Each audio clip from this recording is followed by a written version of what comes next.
گھر کی چھت پر کھیلتے ہوئے 11 سالہ بچہ، ہائی ٹینشن لائن سے کرنٹ لگنے پر شدید زخمی، عوام میں غم و غصہ۔ شہر کے آسرا نگر علاقے میں ایک افسوسناک حادثے میں 11 سالہ شیخ عریش شیخ عبدالنوید گھر کی چھت پر کھیلتے ہوئے ہائی ٹینشن بجلی کی لائن کے کرنٹ کی زد میں آ کر شدید زخمی ہو گیا۔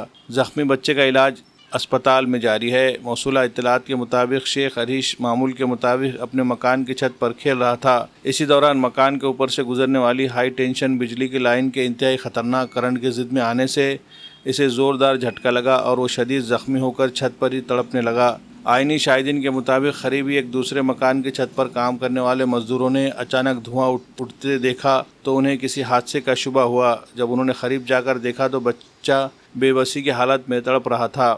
انہوں نے فوری طور پر اہل خانہ کو اطلاع دی، جس کے بعد مقامی افراد کی مدد سے بچے کو فوراً اسپتال منتقل کیا گیا، جہاں ڈاکٹروں کی نگرانی میں اس کا علاج جاری ہے۔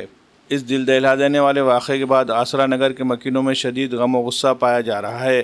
مقامی افراد کا کہنا ہے کہ رہائشی مکانات کے اوپر سے گزرنے والی ہائی ٹینشن بجلی کی لائن کسی بھی وقت مزید بڑے حادثے کا سبب بن سکتی ہے۔ انہوں نے مطالبہ کیا کہ متاثرہ بچے کو سرکاری سطح پر مناسب مالی امداد فراہم کی جائے اور انسانی جانوں کے تحفظ کے لیے اس خطرناک بجلی لائن کو فوری طور پر منتقل کرنے یا دیگر مؤثر حفاظتی انتظامات کیے جائے تاکہ مستقبل میں اس نوعیت کے افسوسناک واقعات کی روک تھام ممکن ہو سکے۔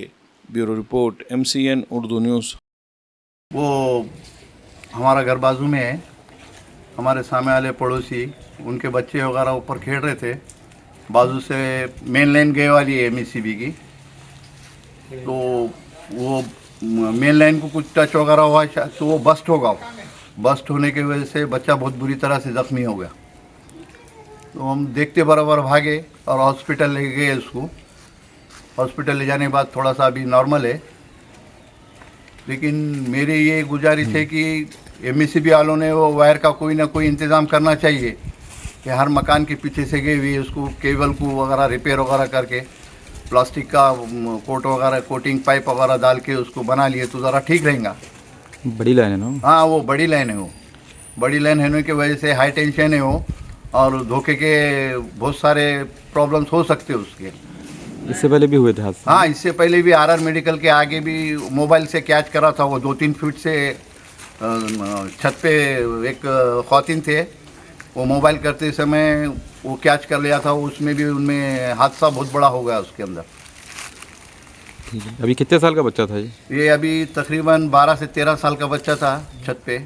شاہین 50 فری نیٹ ریپیٹر بیچ 2027۔ کیا آپ نے نیٹ 2026 کا امتحان دیا ہے لیکن اپنی توقعات کے مطابق کامیابی حاصل نہیں کر سکے؟ کیا آپ کو یقین ہے کہ آپ میں ڈاکٹر بننے کی صلاحیت موجود ہے؟ تو یہ ہے آپ کے لیے ایک سنہری موقع۔ ملک کے معروف تعلیمی ادارے شاہین گروپ آف انسٹیٹیوشنز ناندیڑ پیش کر رہا ہے شاہین 50 فری نیٹ ریپیٹر بیچ 2027، جہاں منتخب 50 باصلاحیت طلبہ کو فراہم کی جائے گی مکمل طور پر مفت نیٹ کوچنگ۔ اگر آپ نے نیٹ 2026 میں شرکت کی ہے اور آپ میں 425 یا اس سے زائد نمبر حاصل کرنے کی صلاحیت موجود ہے تو یہ موقع صرف آپ کے لیے ہے۔ مکمل سلیبس کوریج، ویکلی ٹیسٹ اور نیٹ طرز کے موک ٹیسٹ، آن لائن اور آف لائن ہائبرڈ کلاسز، روزانہ ڈاؤٹ کلیئرنس سیشنز، کارکردگی کا تجزیہ اور خصوصی رہنمائی، انفرادی توجہ اور مسلسل حوصلہ افزائی، کیونکہ شاہین اکیڈمی کا یقین ہے کہ ایک امتحان آپ کی صلاحیت کا آخری فیصلہ نہیں بلکہ کامیابی کے لیے بعض اوقات ایک دوسرے موقع کی ضرورت ہوتی ہے۔ پہلی بیچ کا آغاز 6 جولائی 2026 سے اور دوسری بیچ کا آغاز 20 جولائی 2026 سے ہو رہا ہے۔ نشستیں محدود ہے، لہٰذا آج ہی اپنی درخواستیں جمع کرے۔ گزشتہ برسوں میں شاہین اکیڈمی ناندیڑ کے طلباء نے نیٹ اور JEE کے میدان میں شاندار کامیابیاں حاصل کی ہے اور انشاءاللہ یہ سفر آئندہ بھی اسی طرح جاری رہے گا۔ مزید معلومات کے لیے رابطہ کیجیے Shaheen academy, Hasapur Waghi road, highway bypass کے قریب ناندیڑ، یا پھر اسکرین پر دیے جا رہے ان نمبرات پر بھی رابطہ کیا جا سکتا ہے۔